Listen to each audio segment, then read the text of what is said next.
Hey Salceologists, if you're new, my name is Angela. I am a woman in STEM and have been in the STEM industry for over 15 years. And on my channel, we empower STEM women to reach their potential. If you are an OG subscriber, welcome back. I've decided to start a new series on my channel where I just talk to you guys in front of the camera about things that are happening in my life and topics that I want to talk about. These are the chill sessions where we get to have a one-on-one conversation. Wait, you guys don't talk back to me on YouTube, so it's kind of like a one-way conversation.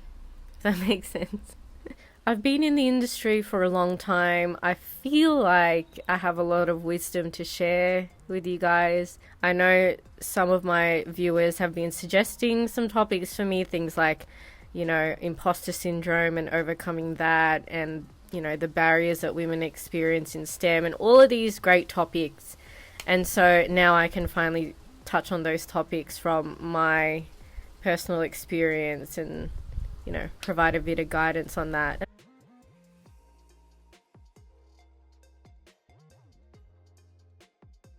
So if you're new to my channel, I work in a public health policy space at the federal level. I do this full time. I really enjoy my job. I'm actually specialized in public health and biomedicine. I used to be a scientist. I used to teach in academia for 11 years as well, teaching anatomy, physiology, and public health. We've done it all. I've been in the STEM industry for a long time. I'm practically geriatric in this industry. I used to live in Canberra for a few years to do that policy work, and then I've relocated temporarily to Melbourne to continue with the policy work, but also take on academia again. I also have a little side hustle small business called Salceology. Salceology is a brand that I developed during the pandemic to empower STEM women to reach their potential. I basically design science-inspired jewelry and accessories. So that's also my side hustle on the side while I work in these STEM spaces.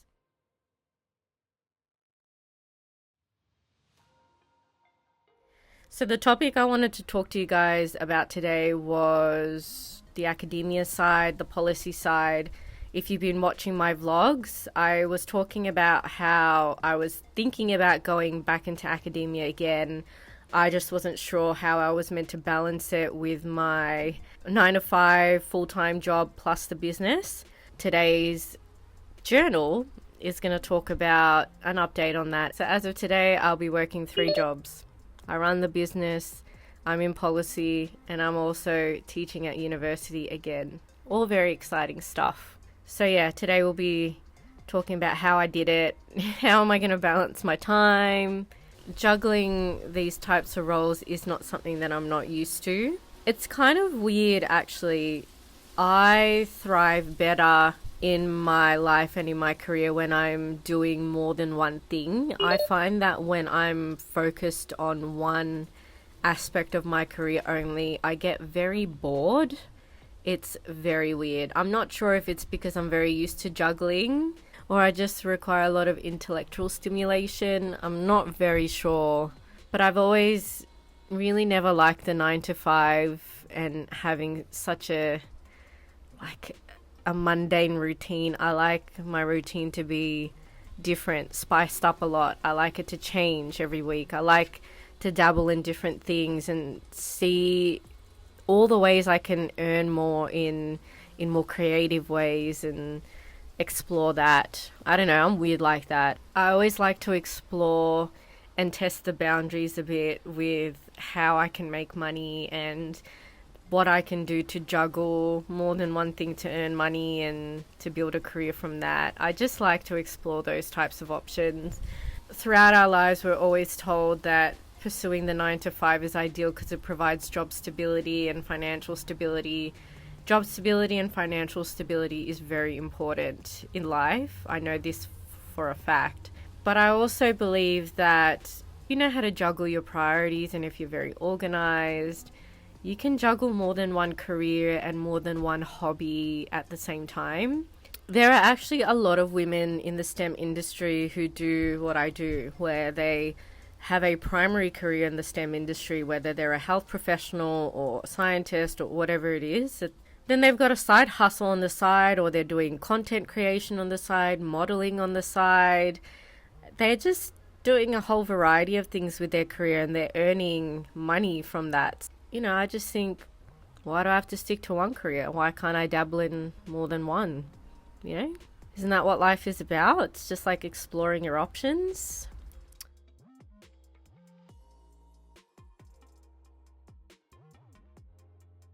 The university I used to work at approached me at the start of the year to start teaching again and then offer me teaching blocks. I couldn't do it before because I was temporarily promoted with a lot of responsibility and my hours were just all over the place. So I had to decline that offer.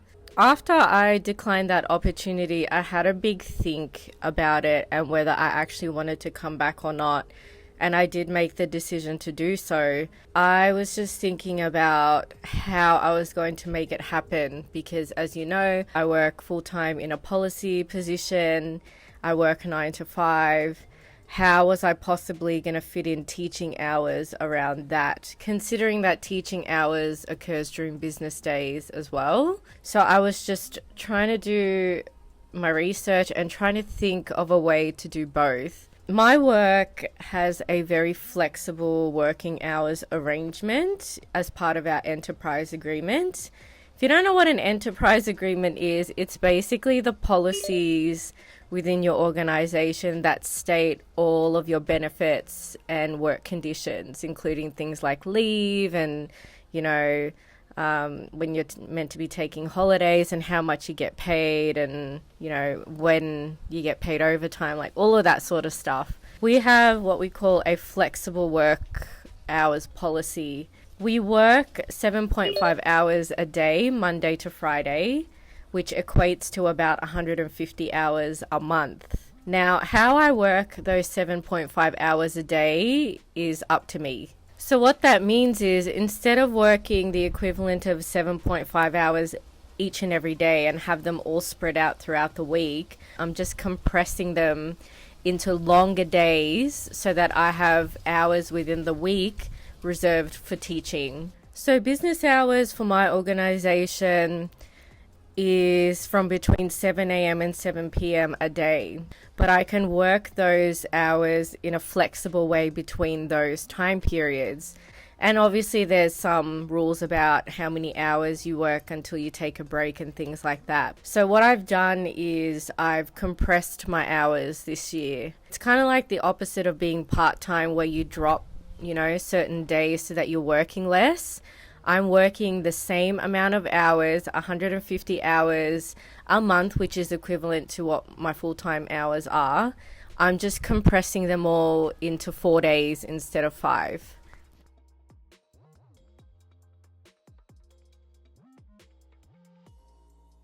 When you compress your hours, you have to apply and get approval from management to do that. Just because even though you are working full time and, there's no changes to your duties or your responsibilities or your hours, they still need to know when you're sort of logging on and when you're not, because you are working in a team and people need to know when you're available. My schedule kind of looks like this. It's like in a 4-week period, which is equivalent to 1 month. My university teaches units in block mode. So instead of subjects being taught across a 12-week semester, students do 1 block at a time and each block is equivalent to 4 weeks. As part of the approval process, I put together a schedule, like a mock schedule of what my teaching blocks are going to look like while I work the second job. If you see in the table, the blue boxes and rows are my policy work, and then the other hours in green are my teaching hours. In a block, I teach 3 workshops a week. Each workshop is an equivalent to a lecture. The difference is I am teaching a small cohort of students, about 30 to 35 of them, instead of a whole lecture theatre full of them. And each workshop is 3 hours long. So I basically work 9 hours a week teaching. So these teaching workshops are included in my schedule in green. On certain days I'm teaching. I will work my policy job in the morning, take a bit of a break, maybe a 1.5 hour break in between, and then travel to campus to teach. That's all factored into my schedule. It doesn't matter what days I'm teaching because it would be the same anyway. I just work a little bit in the morning, log off, travel to campus, and then teach in the afternoon. My proposed schedule also factors in workshops that I'm teaching really early in the morning. So for every time I'm teaching, there would be a bit of a break before or after, and then I would log on. Now, because I work shorter days in my policy work on the days that I teach, I have to make up those hours on other days. So on the non-teaching days where I'm not actually teaching and traveling to campus to deliver a unit, I will be working longer days. So they will be 10-hour days. I'd be starting at like 7 a.m., finishing at like 6 or 7 p.m. at night, and then making up those hours in that way. So that's why it needed some approvals, because we're not allowed to work more than 10 hours a day. So I had to sort of factor that into the schedule. And as you guys know, I work from the office on certain days a week. I have to work in the office a minimum of 1 day a week. So my schedule also factors that in. I can only work in the Melbourne office in the CBD on a non-teaching day because of the travel. And it's basically one of my 10-hour days in the Melbourne office. So I'm still meeting those requirements as per my enterprise agreement. It's just going to be a very interesting schedule. I also want to preface that I've been offered to teach 3 types of public health units, and they're spread across 3 different campuses at my university. So each block is going to be very different with the units I'm teaching, where I'm teaching, and what my policy work is looking like. So as you can imagine, seeking the relevant approvals took a bit of paperwork and a bit of mental gymnastics to figure out how I was going to do it. But it's received approvals now. That's why I can talk about it. And now I'm just doing all the onboarding, contracting, paperwork, signing all the contracts now through the university to be able to start teaching in the next block.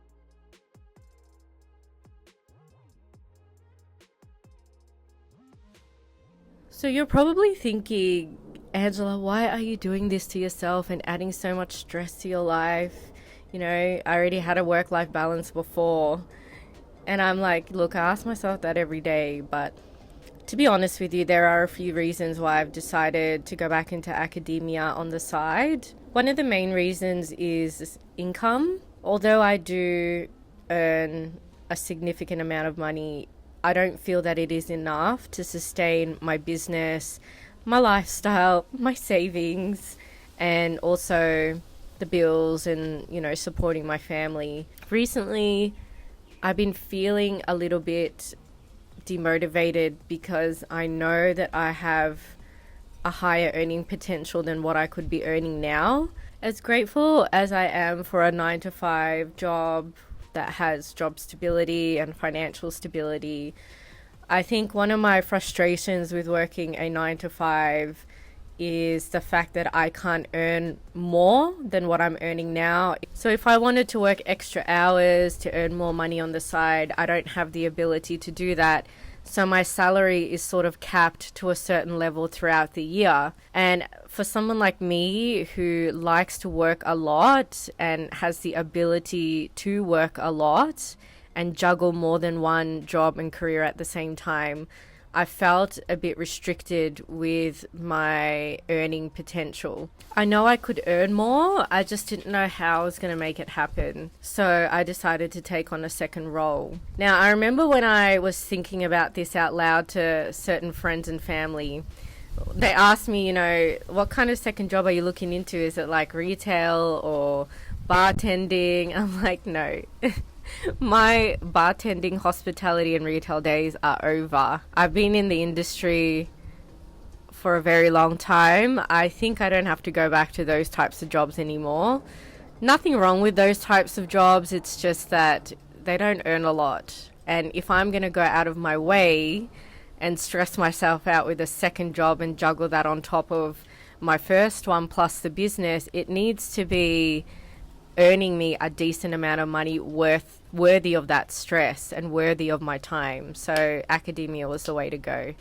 The second reason I wanted to go back into academia was to be connected to the community again. I felt very fulfilled as a university teacher back in the day, and the main reason why I stayed in academia so long was because I really enjoyed teaching, and how much teaching at the university level has impact on students who are the future of the STEM field, you know? Not saying that I don't have an impact in what I do now. I work in a very powerful policy space.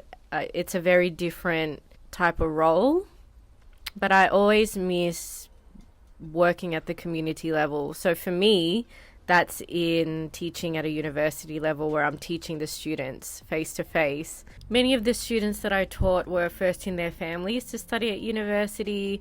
English is their second language. I've taught many students from a variety of different ethnic and cultural backgrounds, religious backgrounds, ages, different courses, you name it. And I really miss that. I really miss that face-to-face with the students. When I used to teach during the pandemic and before the pandemic. So I'm very interested to experience what it's like to teach post-pandemic now, you know, especially with the introduction of things like AI and how students are viewing public health post-pandemic. Like, it's just going to be very fascinating. So I'm kind of excited. The uni I used to teach at as well was a uni that I used to study at as a student. I remember how important it was to have academics within the university who came from the industry. It's important so that the students get exposed to that early, so that they can see that people from their community are actually working in these spaces in public health. People can't aspire to go into something if they've never seen it before. So that's why things like those career days, you know, having people come into the university to present about what they're doing with their degrees, those sorts of things are really important because it allows for the students to be exposed to the different career options out there that they might want to go into. You know, if they're only exposed to the same things like research and medicine, then research and medicine is the only things that they're going to aspire to do. And there are so many things in the STEM industry that you can do and you can become. One of the reasons why I wanted to come back but still work in a policy space is so that I can interact with my students with industry experience, expose them to that, and then be able to talk about what I do so that they can maybe think about that pathway in the future. And lastly, another reason why I decided to go back into academia is to get myself back into the academic spaces. As you know, I'm pursuing a PhD next year.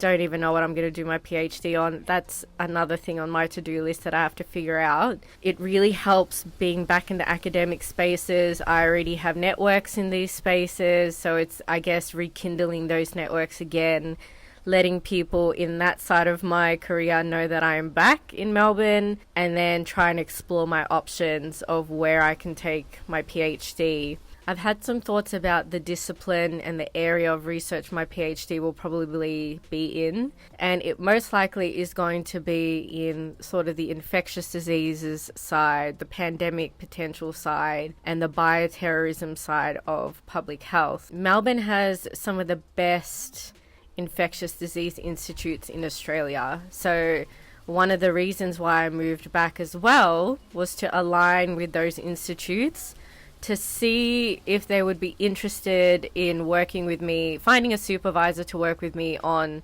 the specific topics that I'm thinking about. It's just going to take a bit of networking and just asking around and doing some research, but yeah.